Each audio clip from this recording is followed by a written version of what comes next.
Welcome back, Tessa. Great to see you. We are on our second segment of the home building series that you are lining up. Can't wait. We've got another guest on. We've been teasing this for a while. But first, quick shout out to our sponsors, IEB, Inspector Empire Builder. Last week, we were talking about the upcoming conference that's going to be the mastermind where we're going to be doing all the planning for 2026. But got another announcement. We're already thinking about what's going on mid-year 26. Save the date.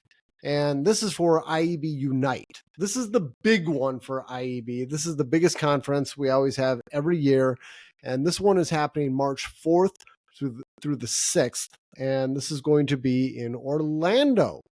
Not too far from you, Tess. Maybe we'll catch you there. Oh, Maybe not. hey.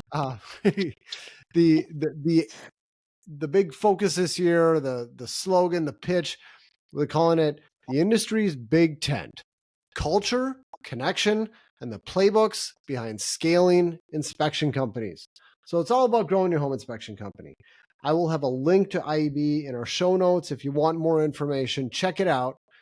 And let's bring on our guest, Tessa. We've got a special guest on today, someone you met recently. Well, no, you take it away. Introduce our guest, please, Tessa. Thanks, Reuben. I have the honor of introducing Gene Myers. He's a builder out in Denver, Colorado, and I am so honored to have met you and to have some of your time to chat with you at the EBA conference that was in St. Paul last month. But I think Gene is one of the most respected and forward-thinking builders, I'll say, in the country. Correct me if I'm wrong, Gene, but I think that's safe to say. He's the founder and CEO of Thrive Home Builders, like I said, in Denver. It's a company known for leading the way in high performance, healthy, net zero energy homes long before those terms were mainstream at all. And under your leadership, Gene, Thrive has earned national recognition for innovation, sustainability, and design, including multiple U.S. Department of Energy Housing Innovation Awards and National Housing Quality Awards. And I think what's remarkable about Gene is that you're not just building efficient houses, you're rethinking what it means to create homes that truly serve people and the planet. And we're excited to hear your perspective on where home building is headed, the lessons you've learned out in Colorado, and share with us just your wisdom from today. So welcome to the show, Gene. We're happy to have you on. Welcome. Well, thanks for having me. Yeah, coming off of our discussion last week with Sam, I'm really interested in what Gene is doing in this world. Me too. Gene. Okay, where should we start, Gene? Okay, tell our listeners, how did you get started in this industry as a builder? Give us a little background on you.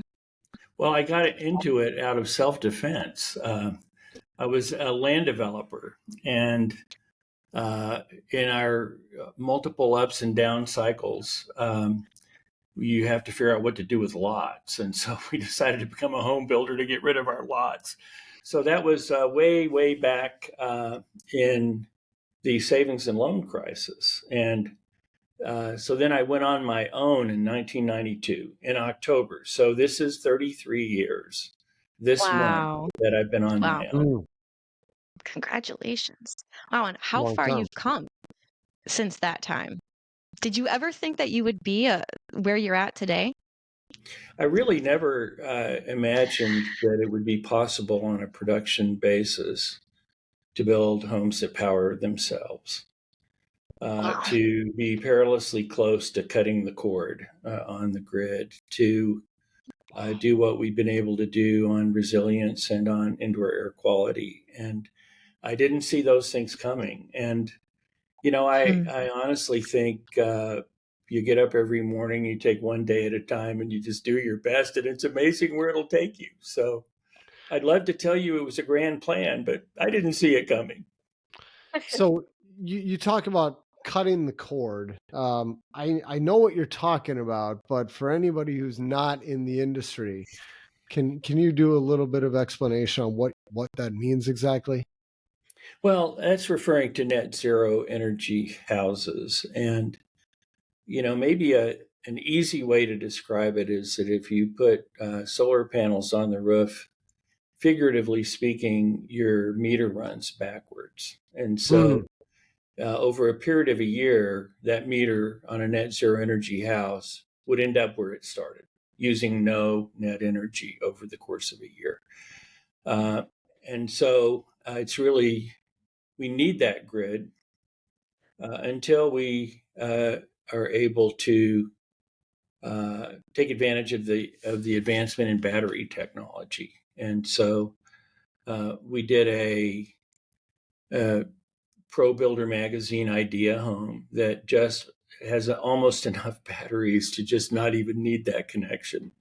But I just, as I say, if you'd told me 33 years ago that's where we would be now, I would have been very skeptical.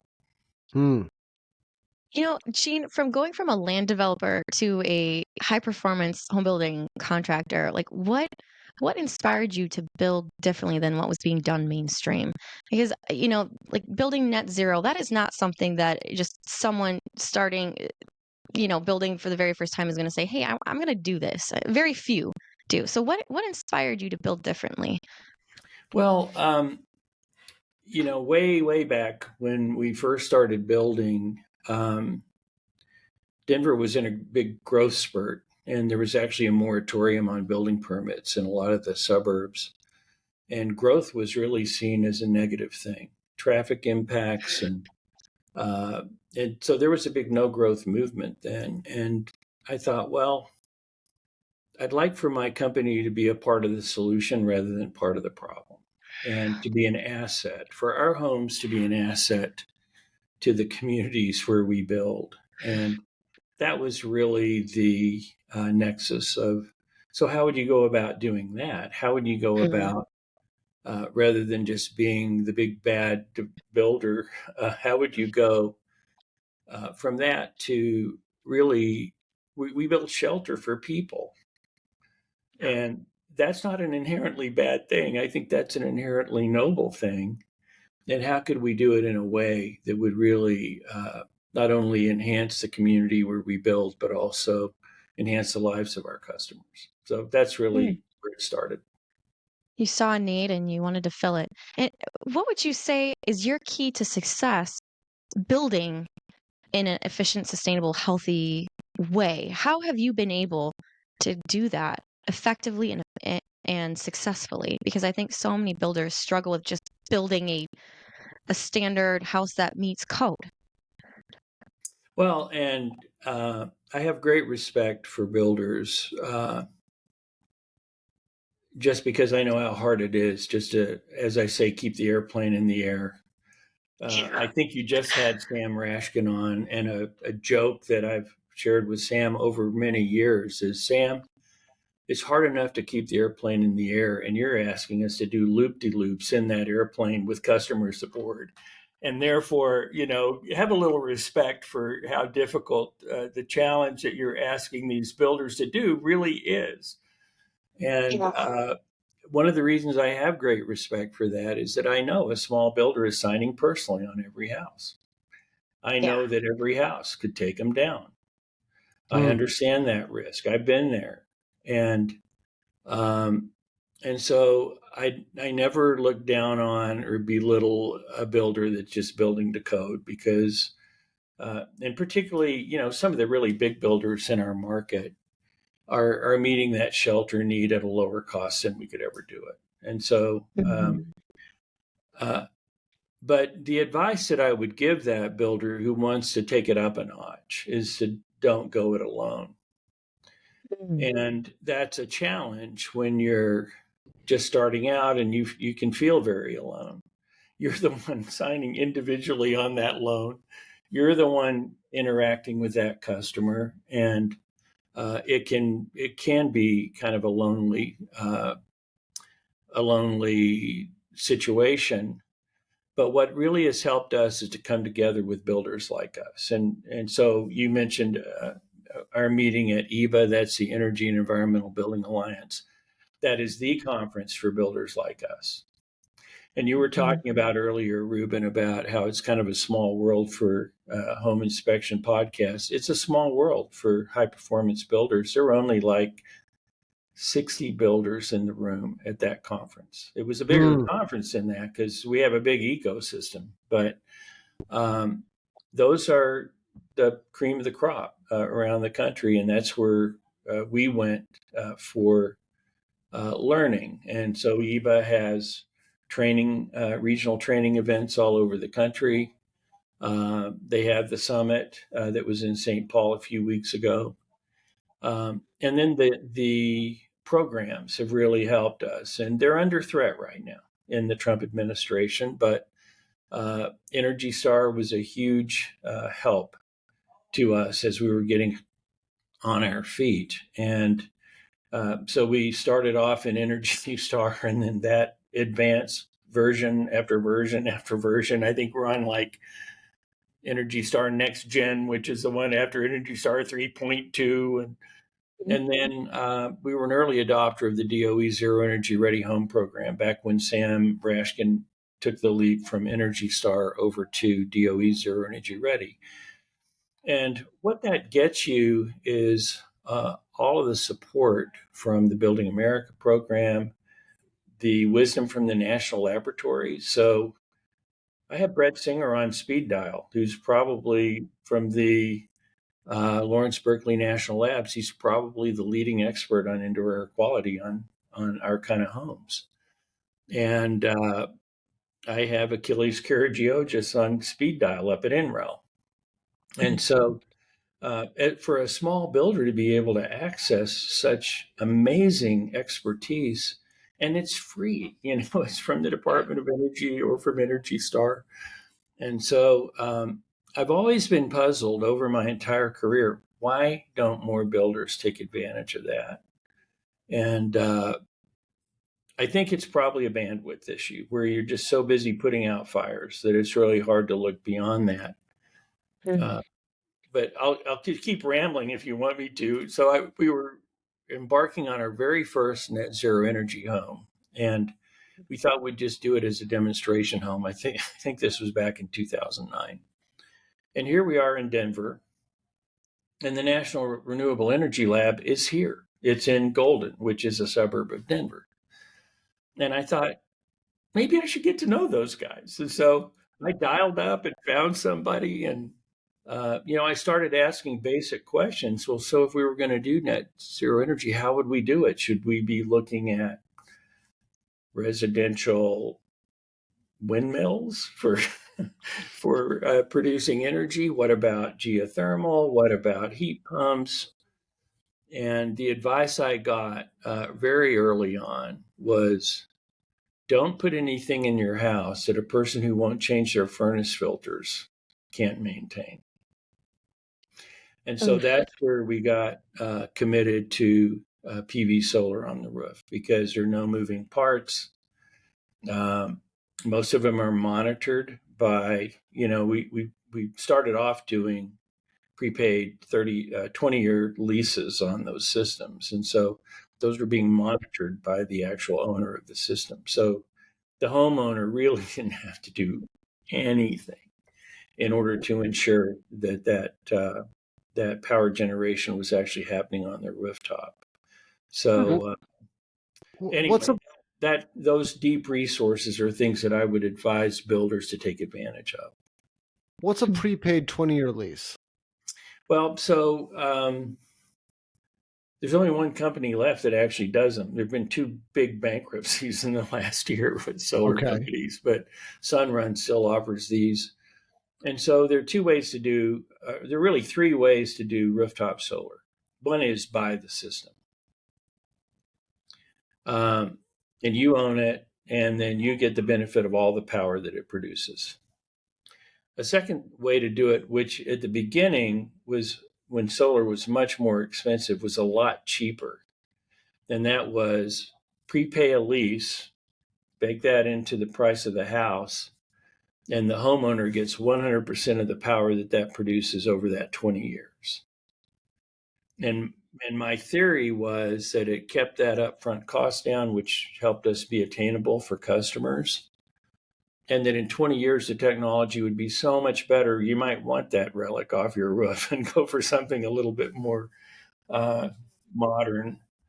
And then the third way is called a power purchase agreement, where or a zero down lease, where, and we've done this with affordable housing that we've done in the past, where at no upfront cost, a company like Sunrun will put solar on the roof, and you just buy the portion of the power that produces. The homeowner buys that at a reduced rate from Sunrun. And so those are the three ways to get solar on your roof. Okay, got it. So, so Gene, would you say that, how have you figured out then, I guess, bigger picture, how to balance your sustainability, high performance goals with just the realities of the costs and market pressures and consumer expectations? You mentioned we've won a lot of grand awards for housing innovation, and I've often said we're not really innovators. We're early adopters, and the innovation is really happening out there with the manufacturers and at the national labs. And what we've been doing is being an early adopter of that innovation that is happening elsewhere. We're a small builder. We have like 20 people right now, and we don't have an R&D department, and we don't have the resources to go do original research on how do you go about this. And so that's where leaning on those programs and on industry partnerships have also been a really big part of our history.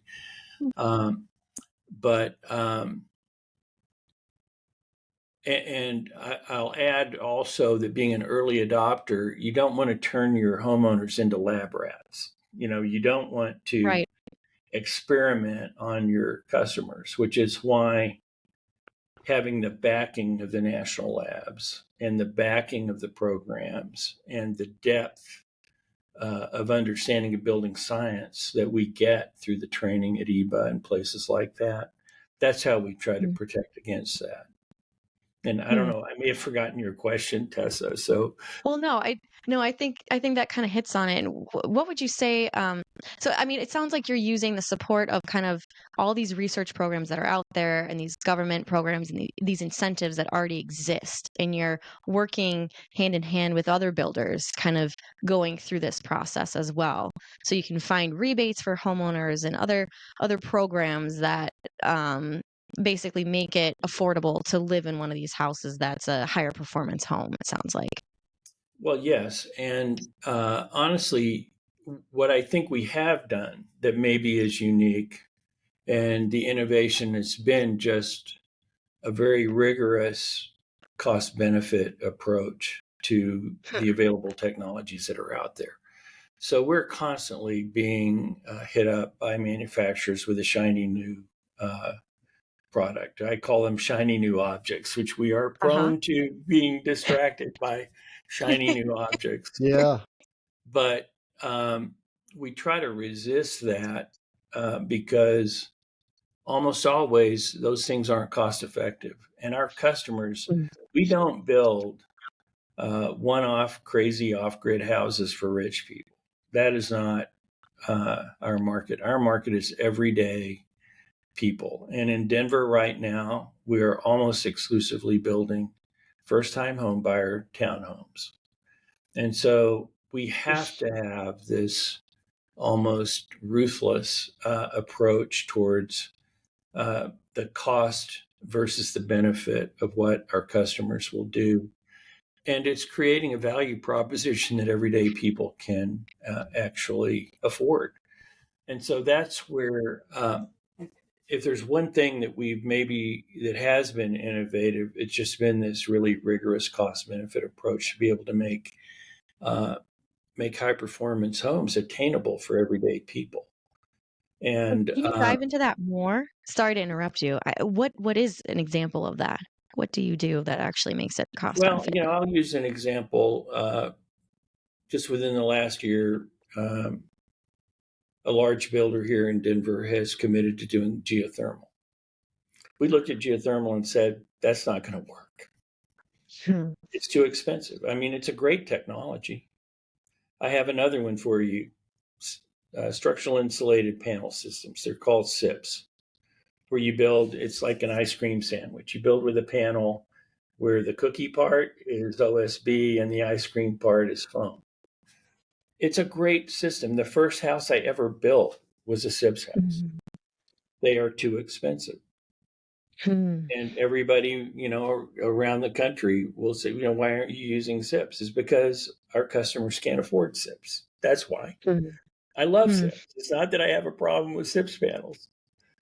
And so those are just examples where you have to be really, first of all, you have to know what your costs are.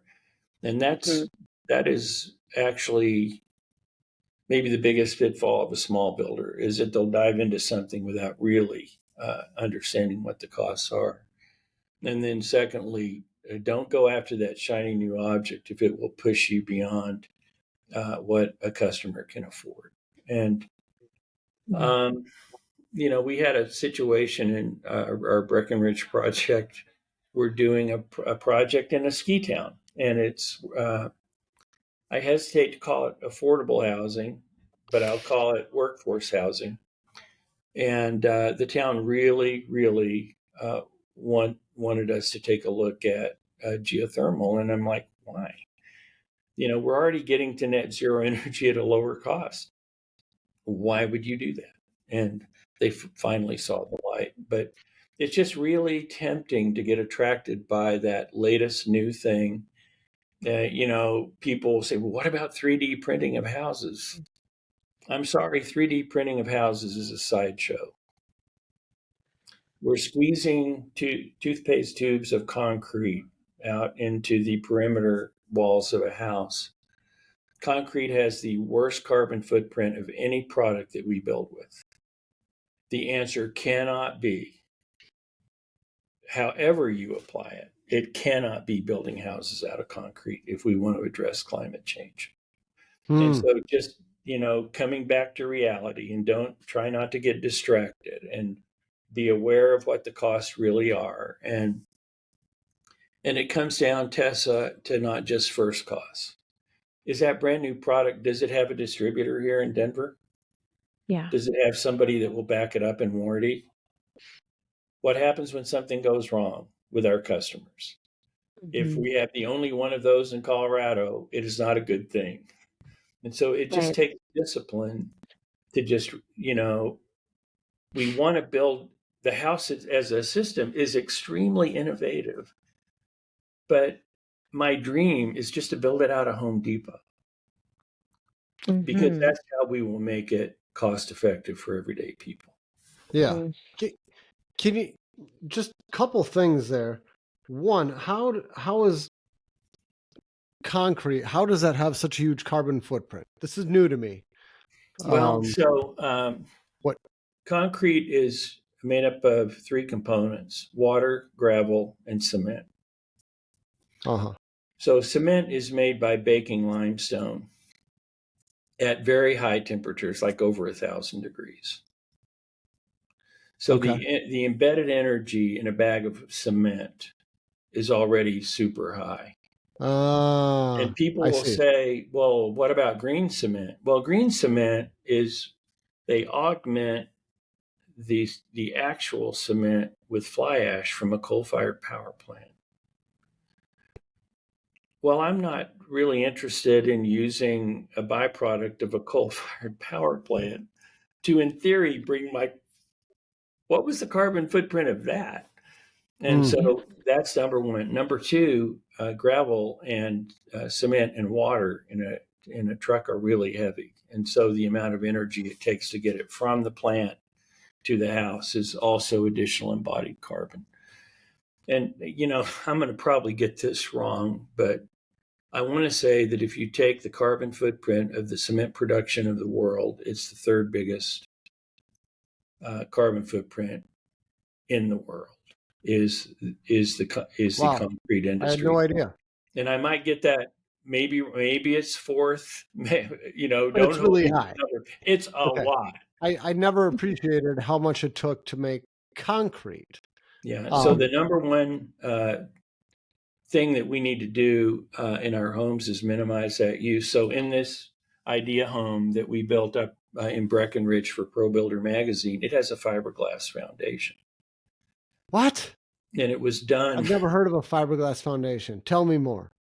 Well, so that's one of those shiny new objects that for an idea home. Now, I have to admit, we haven't done this for our production homes yet, but I will do this again. But for this Pro Builder idea home, it's like, what do we do to minimize the carbon footprint of concrete? And so there's a company.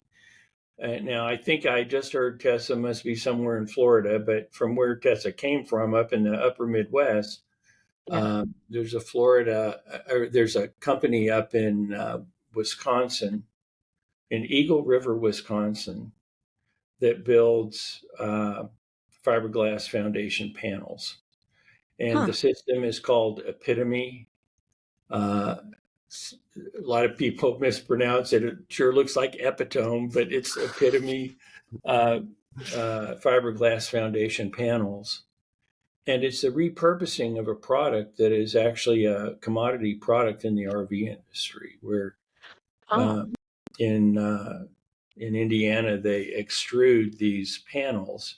They're like a SIPS panel, but instead of OSB, they have fiberglass sheets bonded to foam, and then they stiffen that with fiberglass 2x4s. And so actually stronger in compression than concrete, much lighter weight, cost neutral. It didn't cost any more.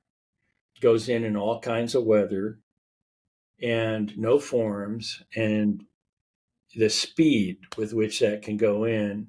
This was a huge foundation for a almost 7,000 square foot single story house. And it went in a day and a half. And so I think it has great promise. How long have these panels been around for? Oh, they've been using in RVs forever. And this company has installed thousands and thousands of these foundations. So we did not feel that it was experimental.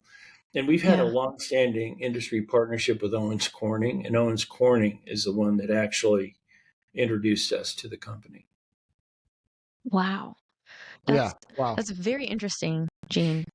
Yeah, I haven't heard of that product before. And, we've seen some permanent wood foundations up in, Minnesota, and, something other than concrete. But using wood as a foundation, burying it in wet dirt, doesn't ever seem like a good idea to me. So this seems like a safer idea, so you don't fiberglass. Okay. Yeah. All right. Yeah. Oh, that's very interesting. Oh, go ahead, Reuben. You've got a question. No, Tessa, your questions are better. I'm just more curious. I've got like a million little questions. You've got the big thinking questions. No, please do. Better. Ask your little questions, and then maybe I'll follow up with a big one. Oh, okay. All right. So you're talking about carbon footprint, and something that I thought about right away when you were first talking about you building with solar panels, and you talked about houses using batteries. And I've heard a lot about the carbon footprint of the batteries that we use, and about the solar panels. Can you talk about what that looks like? Well, so the best, and by the way, I'm not a PhD, and I'm not I didn't write the software for how to calculate a carbon footprint. So I'm a builder, but I'll give you the builder answer, okay? Yeah, I'm sure it'll be plenty more than I know. There are two buckets of carbon that we need to worry about. Okay. One's called operational carbon. That is the emissions associated with the power needed to run the house. Got it. Yep. So if you're in Canada and all your electricity is hydro, there's almost no carbon footprint for that power. So it doesn't make any sense to worry too much about the footprint of that power. But if you're in Denver, Colorado, or you're in the mountains, our power is predominantly generated with coal and natural gas. And so that's a fossil fuel. So we're looking to offset the use of that power with the rooftop solar. If we are a net zero house, and we're all electric, we are by definition zero operational carbon. That's why we focus so much on PV solar. Now, is there an embodied carbon footprint of the solar panel? Yes, there is. That's what you were talking Yeah. about. So Yep. that's the next bucket. So then here's a question. So which do you think is more important? The carbon footprint of that it takes to operate the house for 100 years, or however long that house lives, or the first embodied carbon that are the emissions associated with the products that are put into the house. And the answer is that over time, operational carbon's bigger. And so that's why you could make a judgment call that it's better to use a solar panel that has an embodied carbon footprint if it offsets that long-term operational carbon footprint. Mm-hmm. Gotcha. So then we get into embodied carbon, and that is, well, what is the carbon? So the emissions associated with manufacturing and delivering all of the products that are in the house. That's embodied carbon. And that's what you're talking about when you talk about concrete having such a heavy Yes. footprint. It's the embodied. So that Carbon is a footprint. gnarly issue to calculate. Yeah. So and it's way beyond my pay grade. Okay. But thank goodness we had a great partner at University of Denver that took our very first carbon neutral house, and there are 7, probably more, but we chose 7 carbon calculating platforms, digital platforms, for calculating the embodied carbon of a house. And we took our first house and University of Denver calculated the embodied carbon in all 7 of those platforms. And we got wildly different answers, which drives me up the wall. I But bet. we got wildly different answers. But what University of Denver did for us is they concluded that here's the best one to use for a builder. And we came up with OneClick LCA. So LCA stands for life cycle analysis. So I had done a trip to the UK and Sweden. They're ahead of us in this, and that's the system that they use is OneClick LCA. So we've been using OneClick LCA for calculating our embodied carbon, and we've been using DU students to do the work to take the houses that we build and plug it into OneClick LCA and come up with that embodied carbon. And so I think our best example right now is the project I mentioned up in Breckenridge. It's a 61-unit workforce housing project. It is net zero energy and zero carbon from both operational carbon and embodied carbon standpoint. How do you get a zero carbon? So I mentioned that on the operational carbon, from that standpoint, if it's net zero energy and all electric, and you're creating all your electricity on the roof, Okay. that's how you do that. Okay. Sure. And then the way you do embodied carbon is you calculate the footprint and you buy an offset. So there is a global market. It's UN certified for buying carbon offsets. I'm very queasy about that.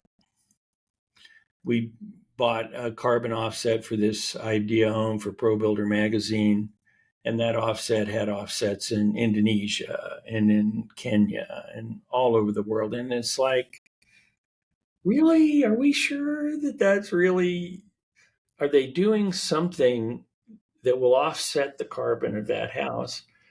And so in Breckenridge, the town had the same queasiness that we did. And so we went on to the carbon market. We figured out what the offset would cost, and we put that into what amounts to a carbon fund for the town of Breckenridge to do the offset. So here's an example. They take that money and they put a solar array on a school. Okay. Gotcha. That's an offset. Another offset would be, we have a terrible pine beetle epidemic in Colorado, and reforestation would be a great carbon offset, where we could take the money that we would have spent on an offset and spend that on reforestation, and those trees would soak up the carbon over time that was associated with the building of that house. So that's how you get to zero carbon. That makes a lot more sense now, but it's like, Yeah. there has to be a carbon footprint here if you're building a house. But, and it's interesting, and I don't remember, Tessa, if we talked about this at EBA, but I want to believe that customers really care about that. We were at a management retreat. There are only 4 of us who own the company. We were up at a management retreat a year ago last summer, and my son Stephen, who's our CEO, basically said, is it possible that our value proposition is of more value to a municipality with a carbon action plan than it is to a customer? And the answer is yes. And so that's how we got that project. Is the town had these goals, and we were the only builder that could come to them and say, well, here's a legitimate way for us to meet those goals. You're thinking, and we were talking about this with Sam Yes. Rashkin. Yeah, you're thinking bigger picture systemically of, when we're building a house, the impact on not only just the occupant, but like also the environment and the world, and how do we improve that and make that better?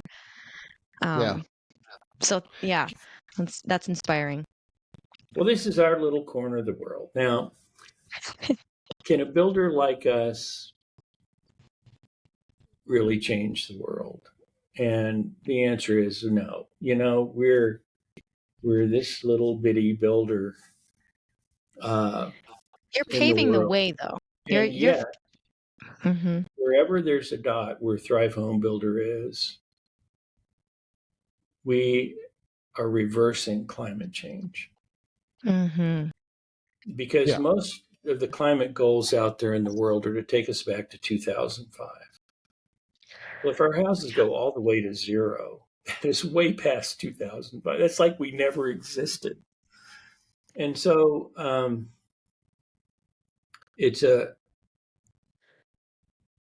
I think it's important to us, and hopefully important to enough other people out there. Like, by the way, every city and town that we build in Colorado has a climate action plan.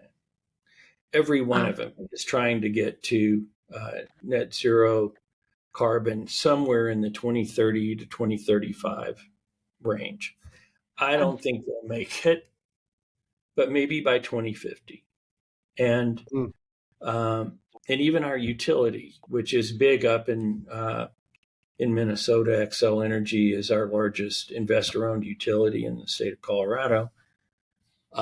They have a goal of being 30% renewable energy by 2030. And so we're moving in the right direction, but it's really important for us to build models for how to get there. And that's kind of what we're doing for home builders, is we're experimenting, and there are things we wouldn't do next time, but we're pushing the envelope on what a production home builder can do. And by the way, buildings contribute, I've seen different numbers, but somewhere between 15 and 30% of global emissions is buildings. So if we get back on the track, which we'll have to, if the country gets back on the track of really trying to reduce our emissions and address climate change, our industry will not be overlooked because it's too big of a contributor. And so I would much rather go out there and figure this out than wait for a government to tell me how to do it. Yeah. Would you mind just giving me a rundown of what your houses look like? Because you talked about solar panels. We got that, check. You've got the composite foundation, fiberglass composite foundation walls. Got that. What else are you doing that's different from your traditional builder? These houses look just like anybody else's. They They look have like it. to. They have to, because Okay. we have to sell them to a customer. And Uh-huh. our customers have I often will say, and I let me do a disclaimer. I'm an engineer by training, so take all my marketing advice with a grain of salt. But I believe that we're born almost with a DNA about what a house should look like. Has a roof like this, and we once had an ad campaign um, where we were building marvels of technology disguised as beautiful traditional homes, Hmm. and that kind of encapsulates what we're doing. Yeah. So these homes have to be beautiful. They have to be emotionally appealing. Um, as an engineer, I want to believe that everybody's going to do a real analysis about which house they buy. They fall in love with houses. And Hmm. so buying a home is an inherently emotional experience. And so there's actually a limit to how much we talk about all of this with our customers. We'll go there with a customer if they're interested in it, but they didn't come to our model homes to get educated on building science. They came to buy a house. And Hmm. our job is not to evangelize what we're doing. Our job is to sell that house. And so, but we'll get feedback from them like, this house is so quiet. And well, that might be our R40 our R40 building envelope, and it might be better windows, and or a comment we frequently get is, your house just feels a lot more solid than everybody else's, and we think what that really is a lack of vibration that comes from being super insulated and all of those things. And um, the one thing that we don't have to educate people about is health. They walk in the door, and we know that every one of them wants to address health. And so we've been they have this recognition called the EPA Indoor Air Plus Leader Award, and we've won several of those. And we sell that indoor air quality as health in the home, because our customers they relate to health in the home. Yeah.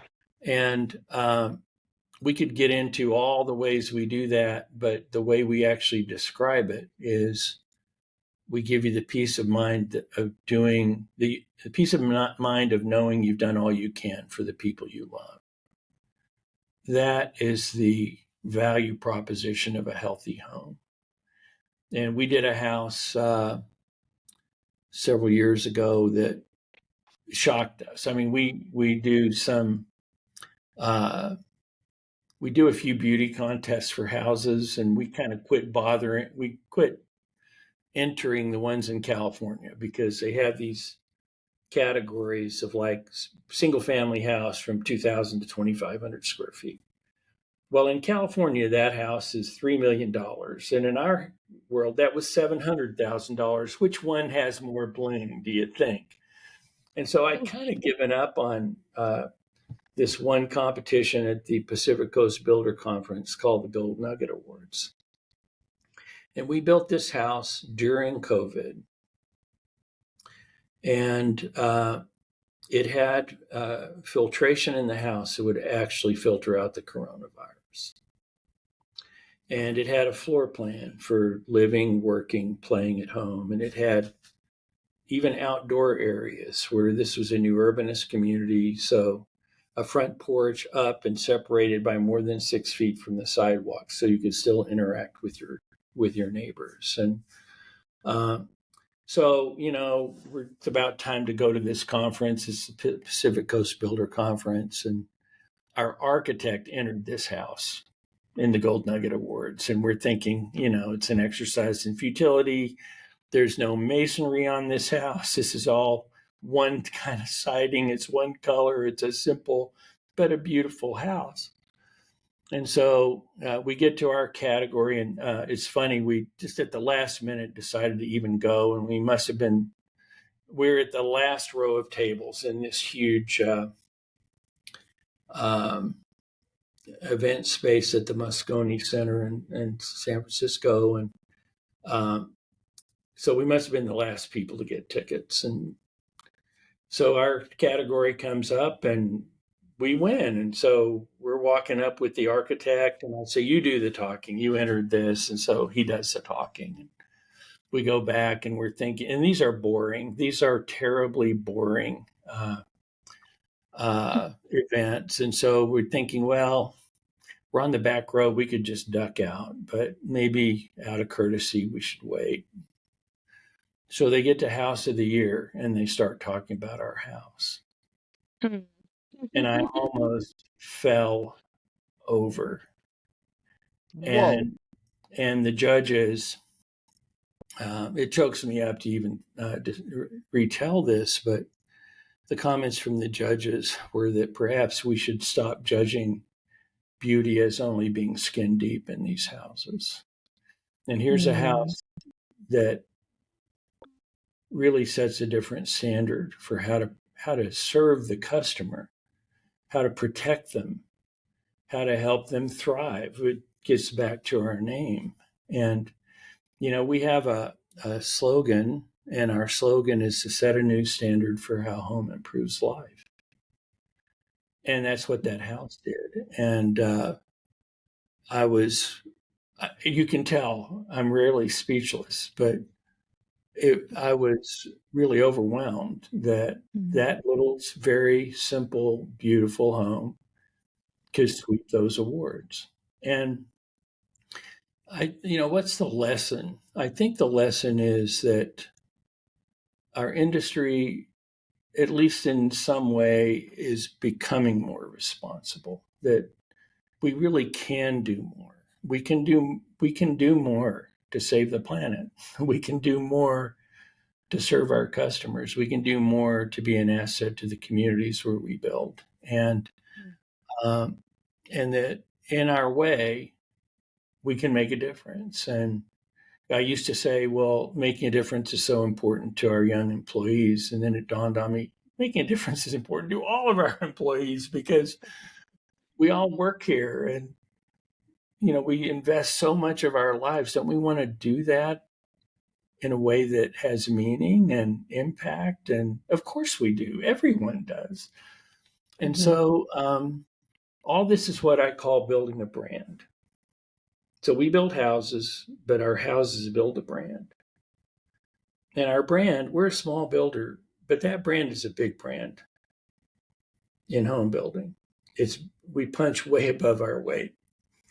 And it's because it stands for something and has stood for something for all these decades and has never changed and has never veered away from it.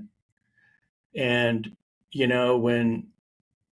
when the market ebbs and flows, somehow we hang on. It's ebbing right now. And when the politics ebb and flow on the programs, we just stay with it. And in the end, it's about building a durable brand that has meaning. And that's, I think, my if I have a proud accomplishment, that's it. That Thrive Home Builders means something to people who know who we are. And I would encourage builders who are listening, or anyone, a home inspector, anyone building a company, think about your brand. Think about what really matters, and then be true to your brand, and stick with it. And, I was sharing with a fellow builder years ago that the first 15 years we worked really hard on the brand. The last 15 years, the brand has worked really hard for us. That's how we got the project in Breckenridge, is because I went up there to talk to the city council, and I had my handy PowerPoint with me. And, well, would you like me to fire up my PowerPoint and tell you a little about who we are? And they said, we know who you are. We want to talk to you about carbon neutrality. Okay. okay. But that's maybe what the most important thing we built. Would you say the challenges that you faced early on as a builder were very different than the ones that you face now? Like in the beginning, what were some of the biggest challenges for you compared to what do you think they are in today's world? I think training our subcontractors was really tough in the beginning. They think doing a good job is meeting code. And when this crazy builder tells them they have to do something else, that was difficult. Getting appraisals used to be really difficult. It's not so hard now, but it would pour a lot more into these houses and then not get paid for it because we couldn't get an appraisal. And so that was challenging. That's much less of a challenge now. There's a such thing as a green appraisal that, as a builder, you can demand that and insist that the appraiser be qualified to appraise your house. So those were two big challenges. What's never been a challenge is attracting people to the company because even in times of great labor shortage, people are attracted to a job that has meaning, and they feel like that even if they're in the accounting department, they're doing something really important. I'd say those are two of the biggies, Tessa. Okay. I guess we should probably wrap up soon, but one of my final questions, and I'll let Reuben, if you've got any more too, feel free to jump in after. But what do you see as kind of some of the biggest hurdles for the building industry moving forward, and where do you think that the next big frontier is? Do you think we're going to be talking about electrification or embodied carbon or like resilience potentially as being the biggest challenges moving forward? It's all the above. Affordability is the number one challenge of the industry. We're building homes people can't afford. And, interest rates really mask that problem. We had a huge run up in costs, but we had such low interest rates. Houses still sold. And then when interest rates went up, it kind of exposed the affordability challenge that we have. Resilience is a huge issue, even the availability of insurance. So, Tessa, if you're in Florida, you know all about insurance challenges. And there may come a time when we pick our land in places where the first question we ask is, can we insure a house here? Yeah. In our case, here in Colorado, wildfire is a big risk. Yeah. And so I think the insurance challenge is new to the industry, but I think at EBA, it was a huge topic. So I think the industry can step up and address that and make a difference. And so I think that's a big challenge. I think electrification and heat pump technology and all those things. I know it's not popular right now to talk about climate change, and I know that our government's focus is really not only just moved away from it, it's almost anti that. And yet, my belief is that the fires will continue to burn, the hurricanes will continue to hit, and that over the course of years, we have to meet that challenge. And so I think electrification is a way to address climate action in our industry. And so I think that will continue to be a really big challenge. And the solutions have to be cost effective, and so that we're not killing affordability just by spending our way to solutions like this. And that's where the creativity and the determination of builders has to really come through in order to meet those challenges. Well, Gene, we could keep going. We've got so many more questions for you. Yeah. Maybe we'll have a part 2 here. We could really, we're a bunch of nerds, Gene. We could dive into, okay, tell us, are you putting in air exchangers? What type? ERVs? Are you doing, we Yeah, could are get you- We're into the doing all weeds. that. Yeah. Is it all electric or do you use Yeah. gas? How much customization do you offer? I've All got so electric. many more questions. We I know. it's a lot more than 2 minutes worth. It is. It is. So we'll have to have you back on, Gene. But I just wanted to say thank you so much for taking the time to come on our show and to share kind of your insights and your experience as a builder, kind of on the, I feel like leading this movement that we are slow. So the industry is slow to change, slow to evolve, and I feel like we're at this precipice where we need to change how we're doing things. We're or we're not going to make it, and you are kind of figuring this out as you go, and I think you're an inspiration to other builders that potentially want to get into this industry and want to make a difference and want to build a good house that's good for the planet, good for the occupants, and you figured out a way to do it. And it doesn't take rocket science, maybe an engineering degree, but but you figured it out. And you've got all these people around you and great resources you've tapped in to make that possible. So you're showing other people that we can do it. So I appreciate what you're doing for the world. And Well, I shared at EBA, I think I shared with Tessa that I just bought a 1910 house. And your audience knows a lot more about what to do with that than I do. And so if we do a part 2, I want to ask the questions because I just got a new sewer line. Guess what? It was a 100-plus-year-old sewer line.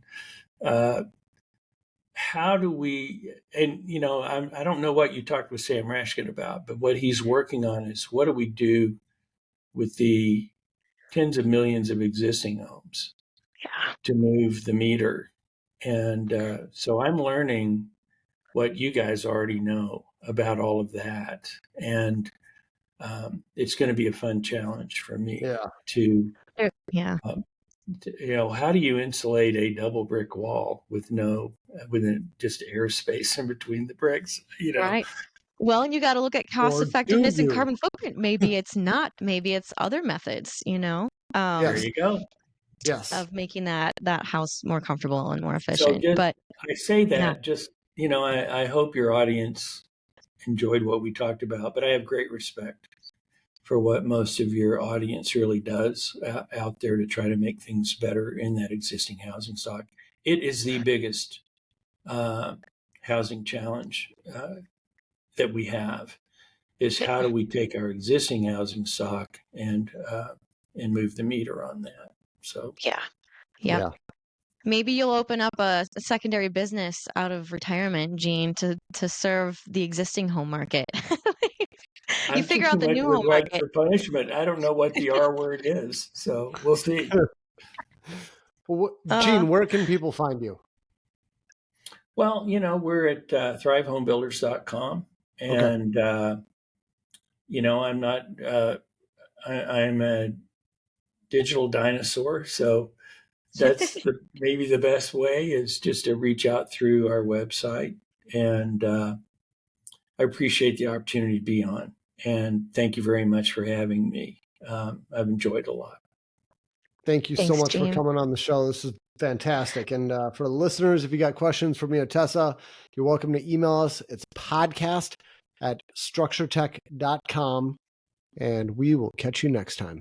Thank you. Thanks. Bye-bye.